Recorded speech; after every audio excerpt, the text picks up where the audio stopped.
Zach. Hey, what's going on, Zach? Zach meets Zach. Dude. Yes, sir. Hey, man. How you doing, man? I'm doing pretty good, successful album release day, so pretty good. How about yourself? Fuck yeah, dude. I'm doing great, man, and could not be more happy about it, dude. We just got done blasting Maximum Clonage for these motherfuckers, man, and that shit is so fucking badass, dude. God damn, man. You guys are ripping it up, man. Oh, yeah, thank you. I appreciate that. I hope your listeners very much enjoy it. Hell, I'll absolutely fucking... If they don't, there's something fucking wrong with them, man. Hell yeah. But so tell us what's been going on in the world of Maidenhead. So a lot. As we just said, the album released today. Next week we go on tour with Raider. So that's going to be pretty cool. Yeah, just a lot of PR work on your end, my end, trying to push this as hard as possible. Set up our website, maidenheadusa.com, with a shop where you can buy the shirt and CD. Yeah, all kinds of stuff. Working on some future plans for next year already. Already worked on some new material for whatever the next release is. So yeah, a whole bunch of stuff. Hell yeah, man. Dude, the reception so far seems to be very positive. I know today, Metal Injection, they put it in there in their weekly injection of new releases, which was really, really cool to see this morning, man. I was really happy about that. Yeah, I saw that. That's awesome. I mean, that's a site I've been visiting for, almost upwards of 20 years, so hell yeah. Super cool to see us actually in there, and I hope we get some new fans through that. That'd be super cool. Absolutely, man. Absolutely. And then you guys also released a lyric video today as well, man. Can you tell us about that? Yeah, so it's for the title track. We did not have any pro shot music videos ready for this yet, so that was the best next option, and the listener can easily read the lyrics that way. I know we got some death metal vocals, so it might be a little hard sometimes, but that puts it right in your face, so you can definitely get an idea of what the song's about that way. Hell yeah. Do you guys have any plans of putting together like a live footage type video or something where you guys are all in it? Yeah, I've actually been mulling that over in my head today a lot on how we're going to go about that. I think I'm going to try and get different angles on this tour we're going on next week with a professional camera. I have one professional camera, so I can just try each show setting up in a different spot, and then maybe compile that footage and put it with one of the songs. We were thinking forever ago about doing it for Death March, so we would still like to do that. We do have a spot where we can film an actual music video, but scheduling has just been pretty difficult around that up until now, so hopefully in the future we could still do something at the actual studio for it. Yeah, for sure, man. So tell us about Chris Poland from Megadeth and fucking Glen Drover. Like, how did that happen, man? So Chris Poland, I met him a couple years ago at a convention out in Massachusetts. He was doing a convention there, and I briefly became friends with him. We would talk about music here and there on occasion. I had asked if he'd want to do the guest spot, and he did agree.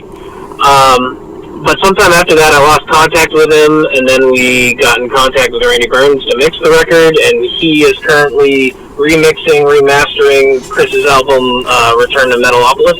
Hell yeah. So he said he could reach out to him and inquire again about the solo, and yeah, he said yeah, and got it sent over, and that's how that happened. Glen Drover, I was friends with him on social media, and pretty much just asked him if he'd be interested in working with us, and he agreed as well, so we got him on there. And Rich Gray from Annihilator too, man. Yeah, that was really cool. So our bassist of the last couple of years, we ended up having to let him go, and when that happened, we were in the middle of recording. We had already contacted Rich about doing the title track, but after we let this bass player go, we needed to finish the songs with the bass track, so I reached out again, and he got all that stuff done in literally 2 days by ear learning, and that's just insane.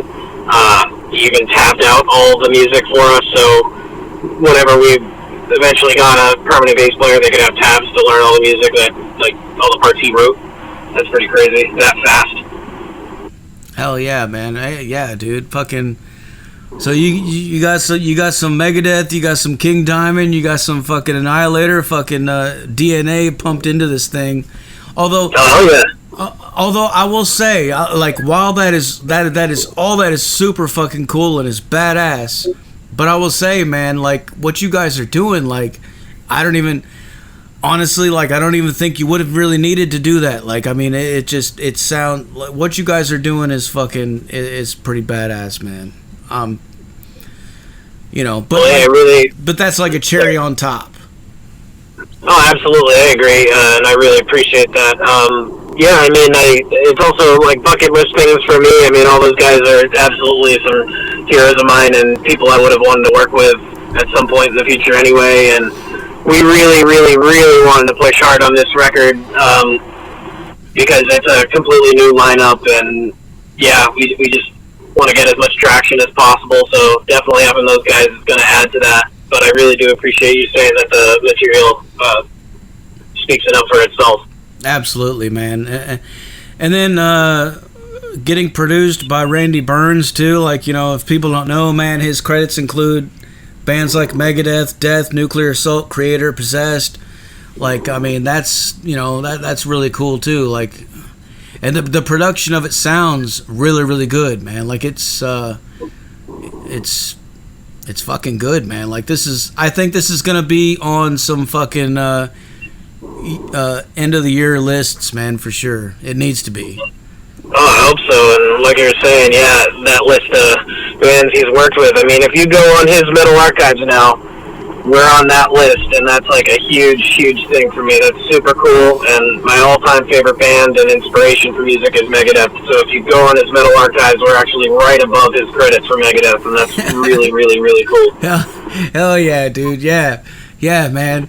I mean, and I like that you notice the Metal Archives and that you take stock in that, because like that shit is cool, man. Like, you know, I'm on there, like, as a matter of fact, like my first record's on there, dude. But like, yeah, man, fuck it, it's cool to see. Like that's like the what do you call it? I don't know. Like, what's the word for it? Like, it's a certain badge, you know. Like, I mean, that I don't know. It feels like you know what I mean? Yeah, I know what you mean. Yeah, absolutely, for sure. I mean, when we put out the first release, Decapitation of a Maiden, some random guy from Germany like found us and put us on there, and to me, it's exactly what you're saying. Like, it was like, all right, well, we made it in some capacity so far. That's really, really cool. Yeah. Totally agree. Yeah, hell yeah, man.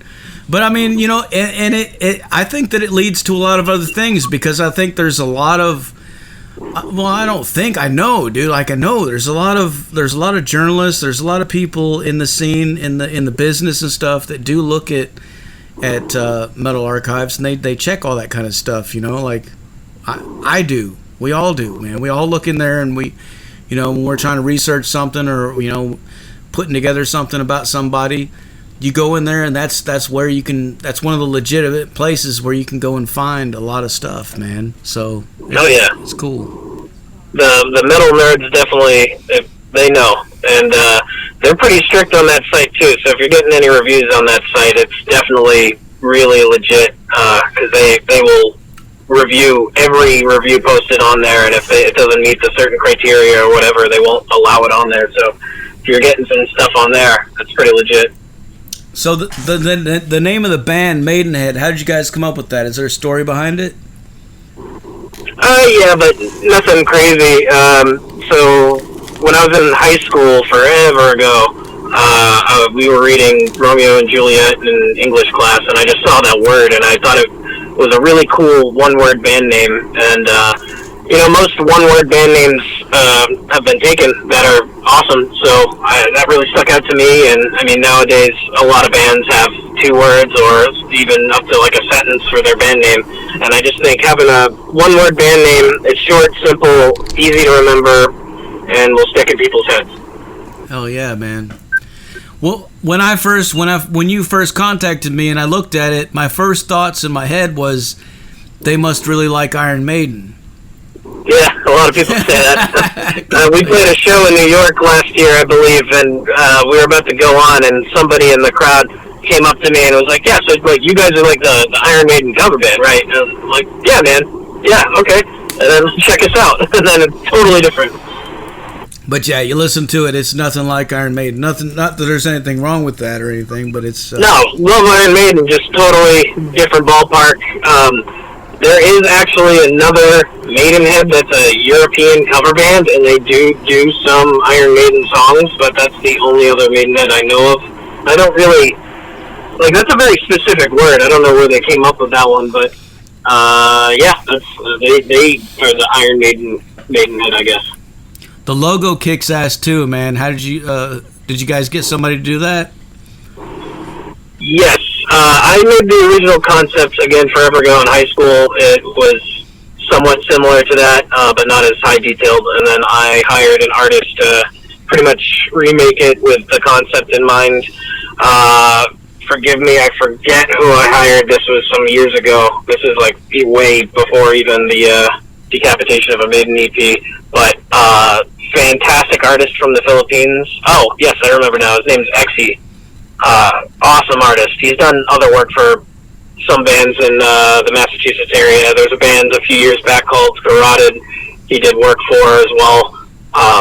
Super talented guy. That's cool, man. That's cool that it started out with you like basically a doodle that you were doing yourself, man.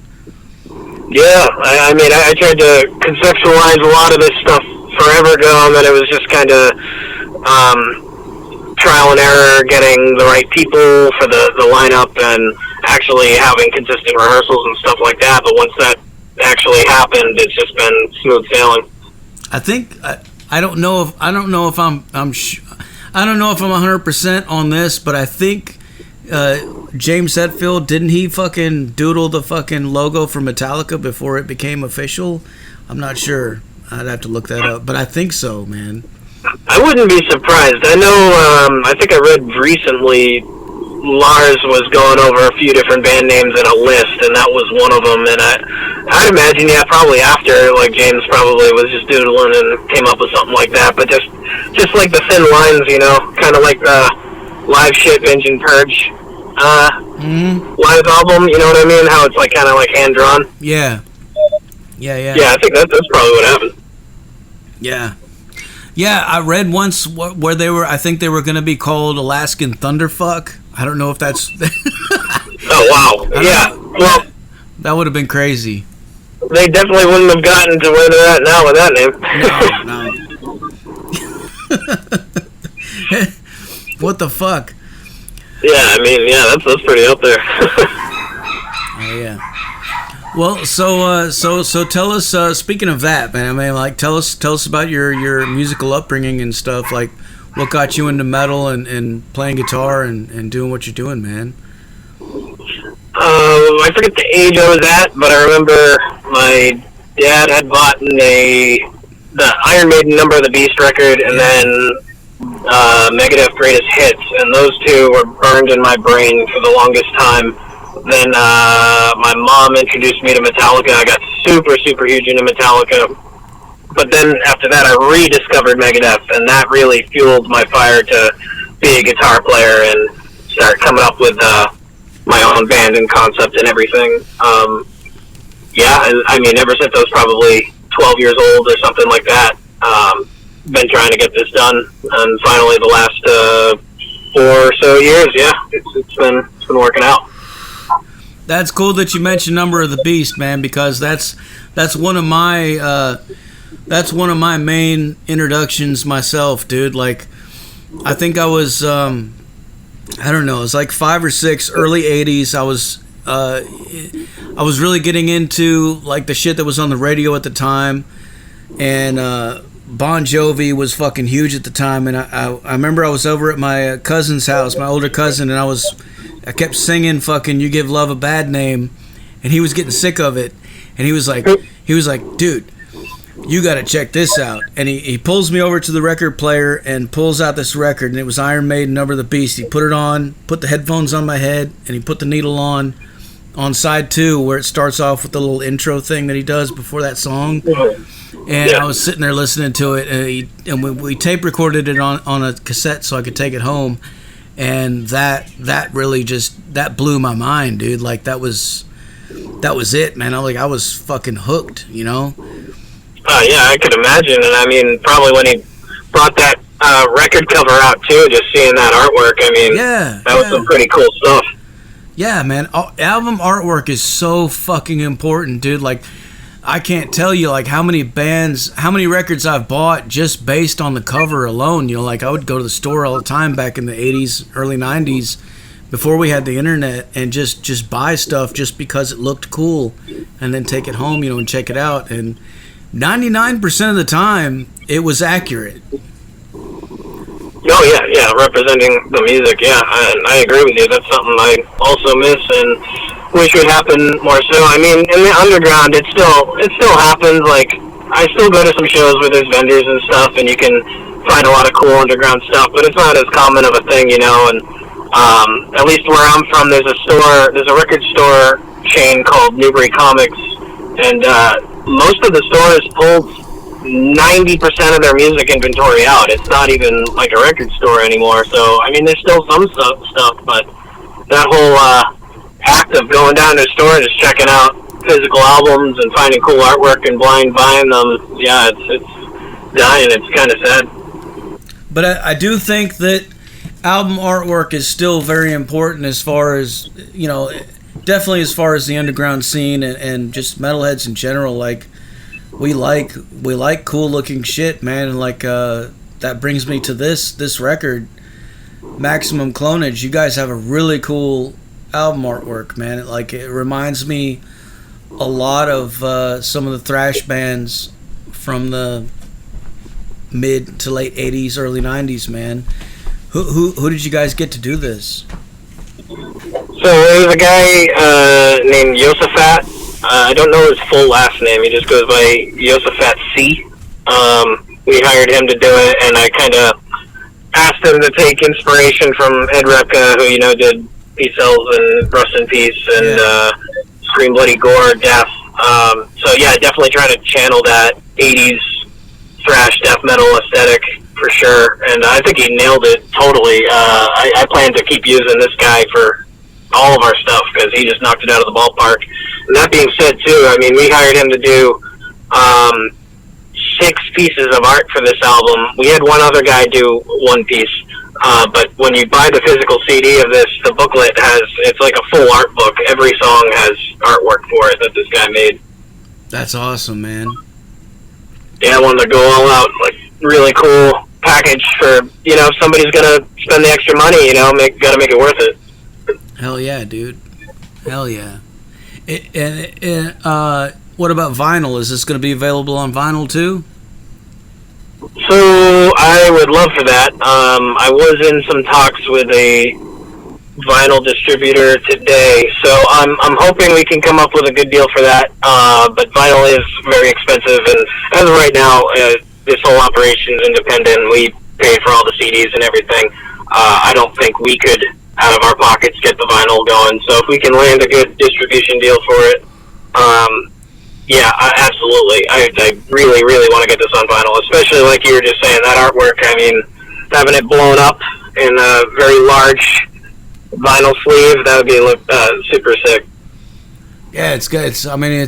You got the nuclear waste in there and shit. You got fucking, I don't know, it looks like there's like aliens or something in these capsules behind. This dude is fucking... What is going on exactly? Explain it to us, man. What's going on in this image?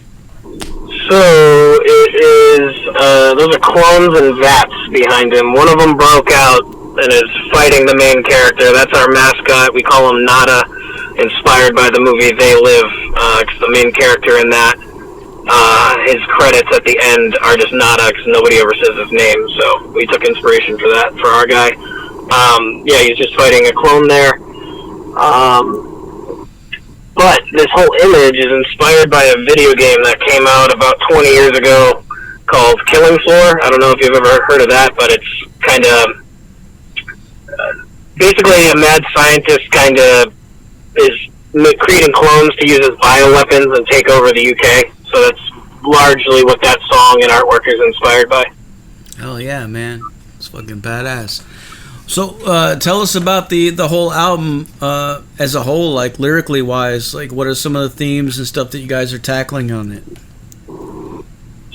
So after Maximum Clonage, we go to False Masked Hero, I believe. That song is about stuff that's happened in my life involving kind of fake people who act cool to your face, but then talk bad about you behind your back. So it's kind of just life experience, and yeah, I don't know, that title, I consider those people like that to have a false mask, excuse me.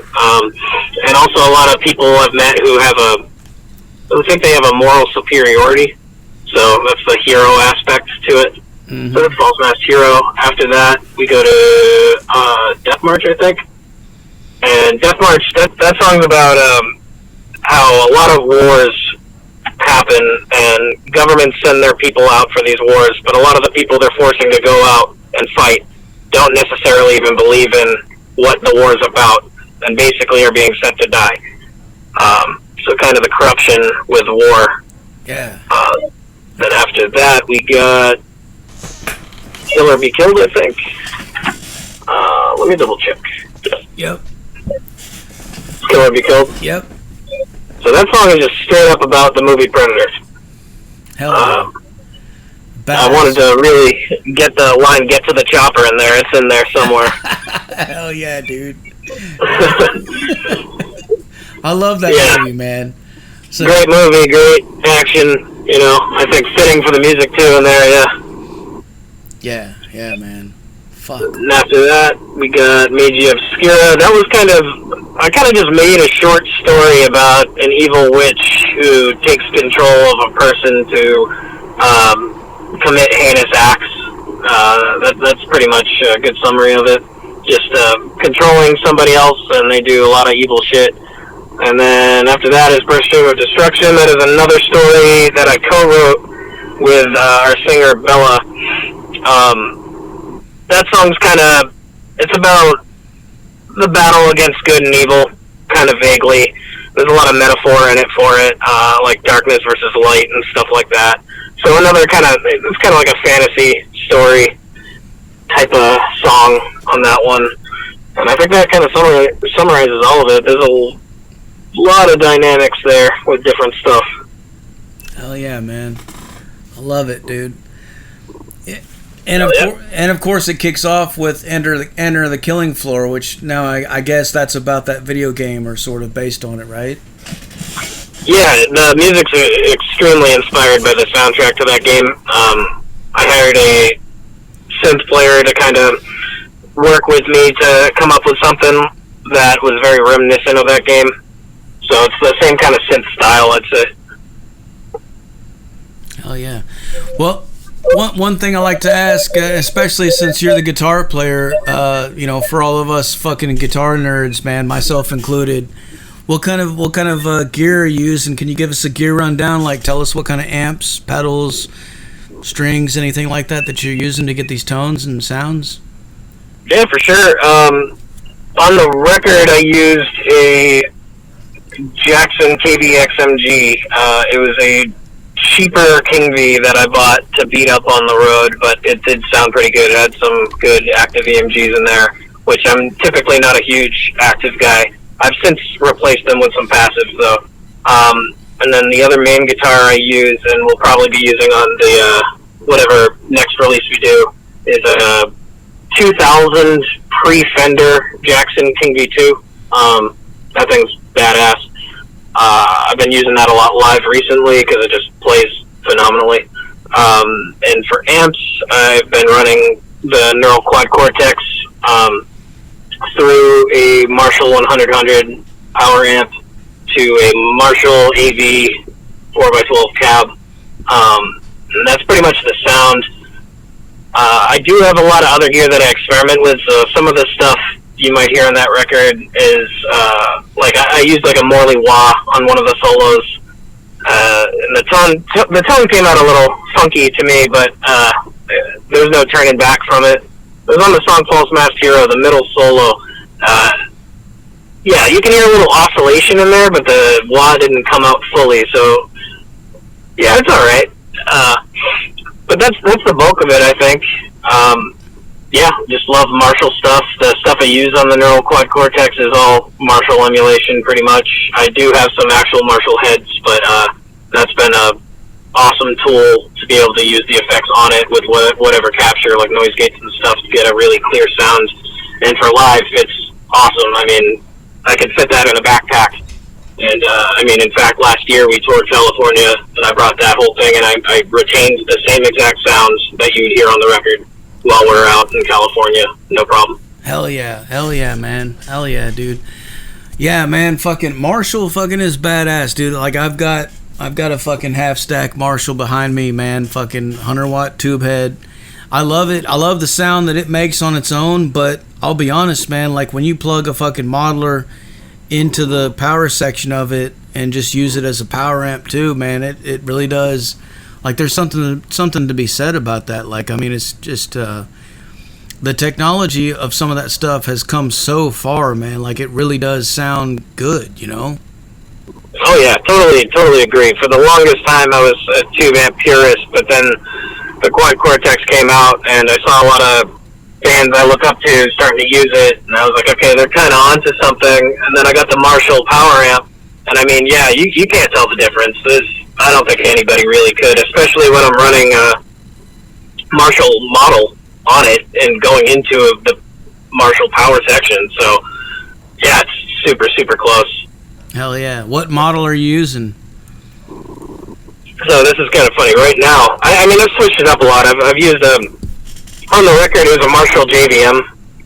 But then recently, I have a old rack unit, the Rocktron Prophecy 2, and I cloned one of the presets in there onto the Quad Cortex. So I cloned a modeler into there, but the Prophecy is modeling a Marshall also. And I think they're modeling probably a JCM 800 or something along those lines, JCM 900. That's cool, man. That is cool. That sounds pretty bitchin'. Yeah, it does, man. Like, that's cool. And it's cool when you can mix things like that, you know, and kind of find your own like little unique fucking thing, you know. Oh yeah, for sure. And I definitely think we have a very solid sound on the record. I'm very happy with the guitar stuff, and all the guitar tracks we had. Also, Randy had told me he ran it through all analog gear too, so you're getting like a really warm kind of tone, not sterile, not overly produced. Pretty old school, but still kind of modern. Yeah, I was gonna say, you know, like this record does, like, if you listen to it, like if you didn't know that this just came out today, it'd be hard to fucking it'd be hard to say that it didn't come out like a while back, man, like, because it has that classic sound to it. Yeah, I totally agree, and I see it in like a middle spot, really, because I can hear elements that sounds modern. Like, maybe the mastering sounds kind of modern, like it's nice and loud like a lot of the new music, but definitely that analog gear where the stems were ran through really did give it an old school sound. You know, a lot of bands will just record direct in, and I don't know, it's too polished for this type of music, at least. I think that application's good for certain stuff, but if you're doing that old school thrash death metal thing, having analog gear or whatever you can do to make it sound old school is pretty sick. Well, yeah. Plus, I mean, it's, you know, it's your record. You know, like, this is what's going out into the multiverse of metal. You know, like, this is what's gonna, you know, it's forever, man. Like, it, you know, might as well go all the way, dude. Yeah, totally agree. Got to keep that. At least for me, keeping that old school sound is definitely sticking with the Marshalls. Hell yeah, dude. Hell yeah. So what's coming up next for Maidenhead, man? What, do you guys have anything you want to announce? Yeah, I guess I'll talk about it now. So the next plan we have for recording. We're going to simultaneously do two things. We're going to work on new material, but then at the same time, we're re-recording the Decapitation of a Maiden record, just because it's mostly a new lineup, and I think the dynamic we have as a band is much better. We're a tighter band, better at recording. I think those songs really deserve the same treatment that the Maximum Clonage songs got. So we're going to be doing that at the same time as writing a new record, I believe.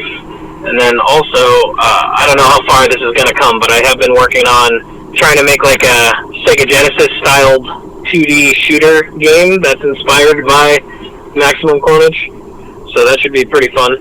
That actually ends up getting completed. Fuck yeah, man. Where will that be? Like something like, would it be on Steam or some shit? Yeah, I'm looking at trying to get it on Steam, and then maybe Android and Apple phones, or iPhones rather. I did also look into actually getting it on Sega Genesis cartridges.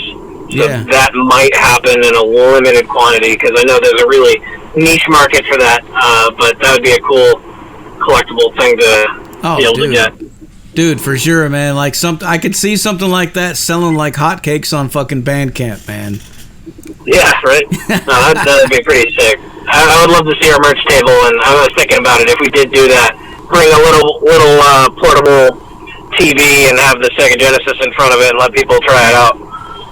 Yeah, and I think that's something definitely important for a lot of younger bands to know. Like, is just having a broad spectrum of options and stuff for the fans to purchase. You know, like merch wise, it definitely helps, man. Like if you just have different things like that stand out, that are different from the normal, it's something cool. You know, I mean, I could see people wanting to buy that just because they're a fan, like even if they don't have any way of playing it, just to have it, just to put it on their shelf and say, you know, like, check this out, man. You know what I mean? Yeah, right? Yeah, totally agree. And also agree with thinking out of the box for merch ideas. I mean, I think that's something that'll get a lot of bands ahead. It doesn't always have to be t-shirts and stickers, you know, still do those, but like definitely think out of the box, because I think right now in 2026 there's more bands than ever, and you know, if everybody's doing the same thing, it's not as attention grabbing. So I'm really trying to think of whatever cool things we could add to our merch list and help promote this record, you know? Yeah, for sure, man. I know there's a lot of legacy bands that'll talk about, you know, like being basically t-shirt salesmen at this point, but at the same time, it's like, I guess you're always a salesman at some point, you know, like you're trying to sell your shit, man, like to keep going and keep putting out more stuff, you know, like it is a business. You have to do what you got to do, you know, like as long as you're not fucking selling yourself cheap, you know, like as long as you're doing something that is that works with the brand of what you're doing, you know what I mean? Like, yeah, no, for sure. And I do think musicians and bands as a whole are salesmen. I mean, when somebody plays a concert, you are trying to sell the music that is on your record to that audience if they haven't heard you before. So after you're done playing, they go and buy your CD. Mm-hmm. So the whole time, yeah, this is a business. These are salespeople. So yeah, I mean, that's the whole game. Yeah, I guess, you know, it's probably hard for some people to like. I guess, you know, because back in the old days, you had the record label and you had all these different management companies and all these other people that were doing all that for you, and so all the band had to do was just get out there and play and do what they do. But now the band has to do a lot more, and for some people, you know, that might be I don't know the word, disenfranchising, or it might not be as cool as it seemed like before. But at the same time, it's like, you know, at least you have it all within your hands now. Like, at least you don't have to have a million fucking people in the middle, you know, taking their fucking cut of everything. And, you know, like, I mean, there's still people taking a cut, but you know what I'm saying? Like, you have a lot more control, I think, in this modern era, of being an independent musician. You know what I mean? Yeah, I think nowadays I think it's a double-edged sword. I do think it's ultimately better nowadays because you do have more creative control with whatever you want to do. But yeah, having that financial backing, I think, was the big thing for back in the day. Having somebody actually invest in you, and then now majority of it has to come out of your pocket. But you have a lot more creative freedom to do whatever you want. So there's two ways to look at it, and then if you do work hard enough, you can still achieve what the people who would have been backing you, you'd still be able to achieve those same things if you had that backing. Right, yeah. Back in the day, they would shove you a big fucking fat loan, and some of it would be spent on studio time, and then the rest would be spent on Ferraris and fucking hookers and blow and whatever. Yeah. Yep. And then you end up in debt though, like fuck. So it's that whole first Megadeth record, they got I think $8,000 and then blew half of it on cocaine and food, McDonald's. Yeah. So, yeah, for sure. All right, man. Well, I guess I'm about out of questions, dude. Is there anything else you want to let the people know? Well, I think announced most of the stuff, and again, we go on tour next week with Raider. We're hitting New York, Connecticut, Vermont, New Hampshire, and Massachusetts, I believe. So if anybody's in the area, definitely come out, check us out. Please buy our CD off of our website, maidenheadusa.com, and we got the shirts. I really appreciate you for taking the time to talk to me tonight, and all of your listeners for checking this out, and I hope all you guys really enjoy the record. Hell yeah, dude. Well, thank you for taking the time to talk to us, man. I really appreciate it. And before I let you go, can I get you to make us a station tag real quick? Yeah, sure. Whenever you're ready, say something like, "This is Maidenhead, and you're listening to Metal Devastation fucking radio." This is Maidenhead, and you're listening to Metal Devastation Radio. Fuck yeah. All right, man. All right, well, what I'm going to do now is going to blast some more Maidenhead for these motherfuckers so they go crazy, all right? Fuck yeah, man. Really appreciate it. Thank you so much. Hell yeah. Thank you, man. And we'll talk to you later, dude. Sounds good. Have a good night. All right, cheers. Peace. There you have it, folks. Maidenhead live on the Zach Moonshine Show with Metal Devastation fucking radio. Like I said earlier, put your speakers in your windows, put them in your front lawns, put them in your neighbor's driveway. Do whatever you got to do, man. If you don't see U-Haul trucks literally everywhere tomorrow, what the fuck are you even doing, man? Seriously, man. All you got to do is reach out, grab that volume knob, and crank